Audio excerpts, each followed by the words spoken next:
回到独立特派员的节目现场，接下来达赖喇嘛专访要带您关心的是两岸青年人竞争力的问题。有人将中国的年轻人比喻为狼性，台湾的年轻人比喻为阳性，担心台湾的下一代竞争力薄弱。不过看两岸青年的竞争力，达赖喇嘛强调，竞争力与慈悲心一点都不冲突。他说，带有慈悲心的竞争是可能的，表现出对他人的关心，同时为了激励别人更努力，企图成为第一或名列前茅，是真诚的善良动机。但怎么做到带着慈悲的竞争呢？来看看达赖喇嘛给青年人的建议。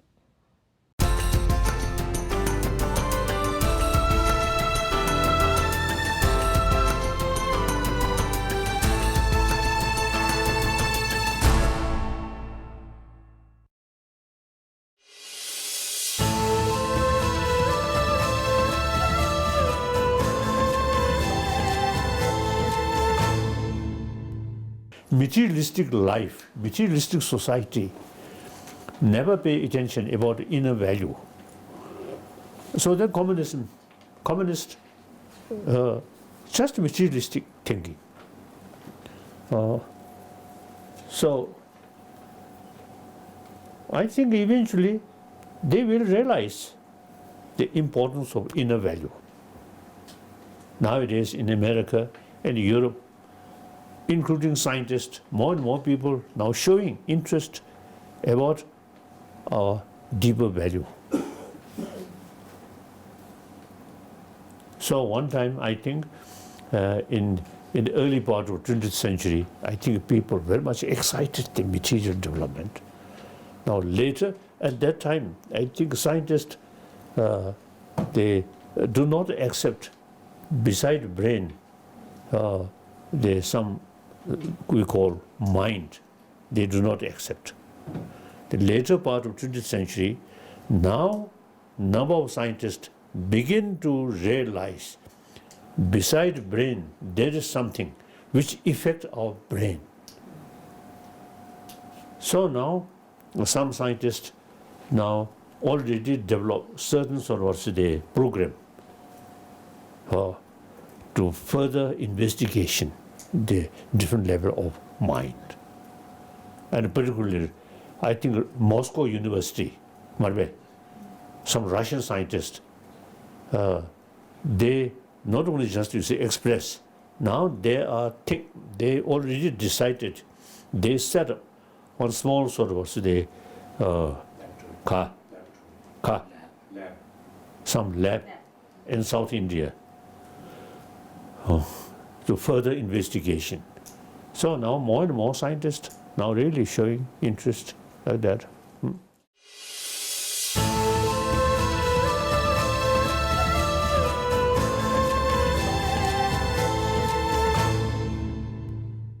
I think competition with compassion possible. Sense of concern of other. And meantime, in order to show other more hard work, you see, you try to be first or drop. That's good. With sincere, good motivation, in order to lead other people, in order to show them reach top. That sense of competition is good. Then another sense of competition, in order to you reach first, create problem to other. That sense of competition is wrong.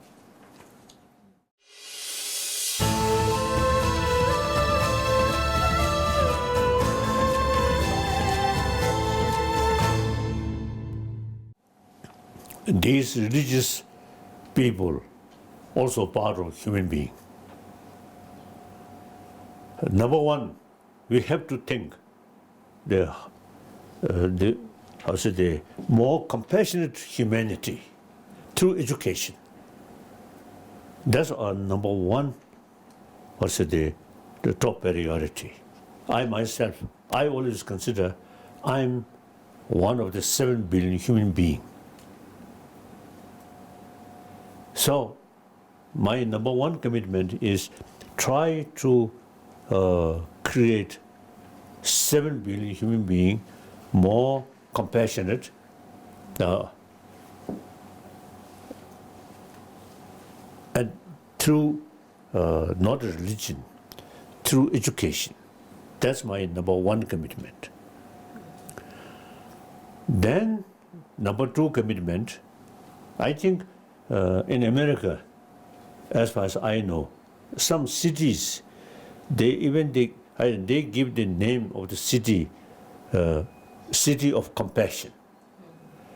And within the city, the school, you see, more activities about compassion. Result, student much more peaceful and ready to serve other people. So education makes differences. Now recently I met some American friend. Now some of them, you see, now again, you see, now thinking in education, they should include education about compassion, like that. Not as a religion, but you see, they, what's it? Knowledge how to create individual more happy, and then family more happy, then community. So that's number one. Then people who come from that kind of education, then eventually you see more conviction about these deeper human value. Then all different religious traditions carry that message. Then religion is additional sort of method to increase, you see, these basic human value. For example, Christianity. You see, when they explain God, God's infinite love, and we all children of one God.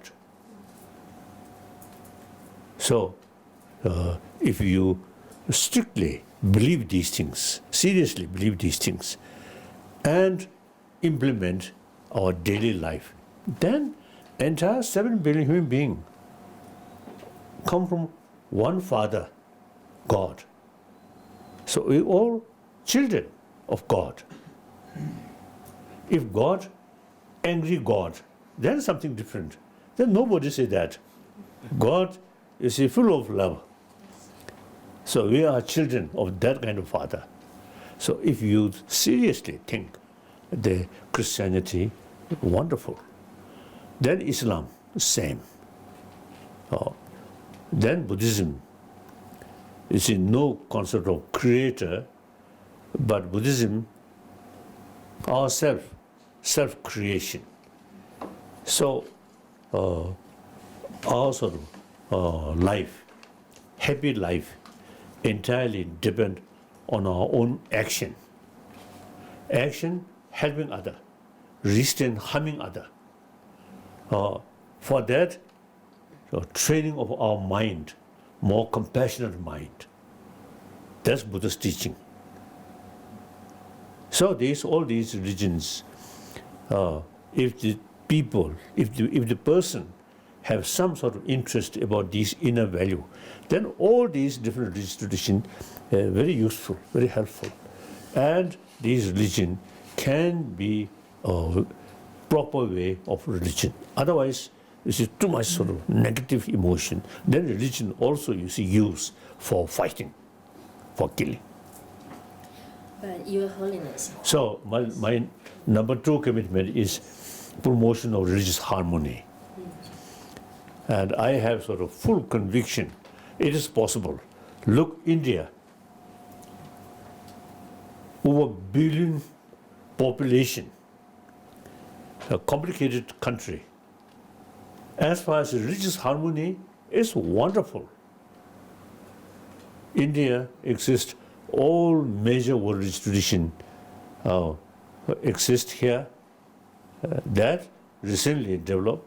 Not only that, but over 2,000 years. So all these different religious traditions, you see, live together harmoniously. So just this morning I heard, you see, shooting in New Zealand. Oh, one mosque, some people shooting. India, there are so many mosques, so many church, and of course Hindus, Jains, and Buddhists, we never heard. So religious harmony here, so it is possible, religious harmony.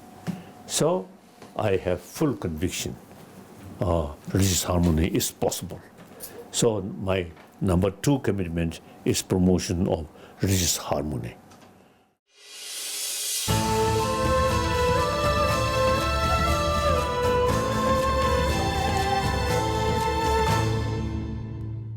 Our negligence, as I already mentioned, you see, about inner value. So that's the cause of this conflict. Like that. And then, or then the 3rd commitment, I'm Tibetan. The Tibetan people trust me. Then regarding Tibetan problem or Tibetan issue, the political matter, I already retired since 2001. We already achieved elected political leadership. They carry. So, previously, about 4 centuries, Dalai Lama institution is head of both temporal and spiritual. That I feel the feudal system, outdated. So now democracy is the best. So since my childhood, I love democracy. So I don't like Dalai Lama institution who also have the power of political thing. That's, I think, backward. So in India, since 2001, voluntarily, happily, proudly, and not only myself retired, but also 4th century old tradition now cease. Then, as a Tibetan, and Tibetan people trust me, so my main concern is preservation of Tibetan culture, Tibetan knowledge. Knowledge since 8th century, the Tibetan king invited at that time, there was the one best scholar of Nalanda, invited. His name Shantarakshita. He, great philosopher, great logician. So he introduced Buddha Dharma according to Nalanda tradition.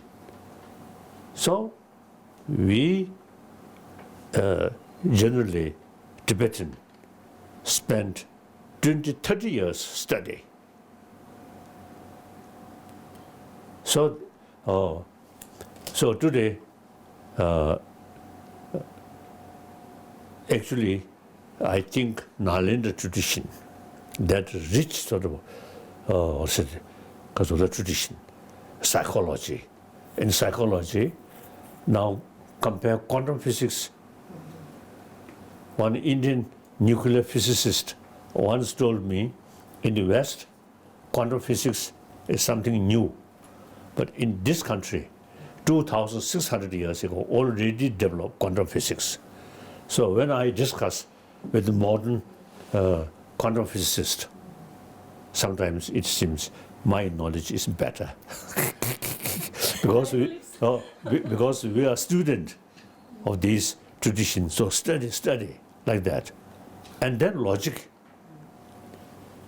The genuine sort of, the student of Nalanda tradition, we never say yes, no. Any sort of, even including Buddha's own teaching, we immediate reaction is why Why? Oh, not yes. So why is very important. Oh. Always ask why. Yes, yes.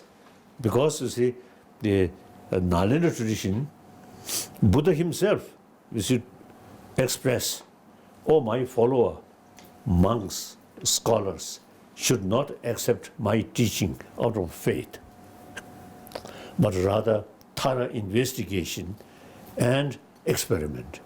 That's very scientific. So sometimes I describe Nalanda tradition of Buddha Dharma is very scientific. So we can work with modern scientists and the mutual learning.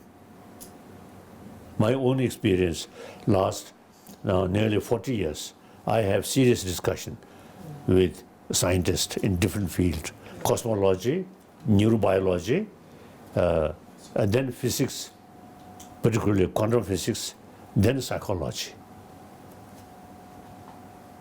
So sometimes I sort of express the Western psychology, Western sort of scholar of psychology, is in their knowledge. Compare ancient Indian psychology. The Western psychology looks like kindergarten level.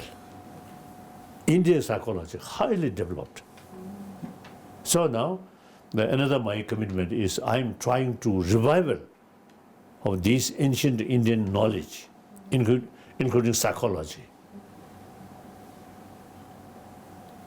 All these, all knowledge come from India. So India's tradition. So recent centuries, India neglected.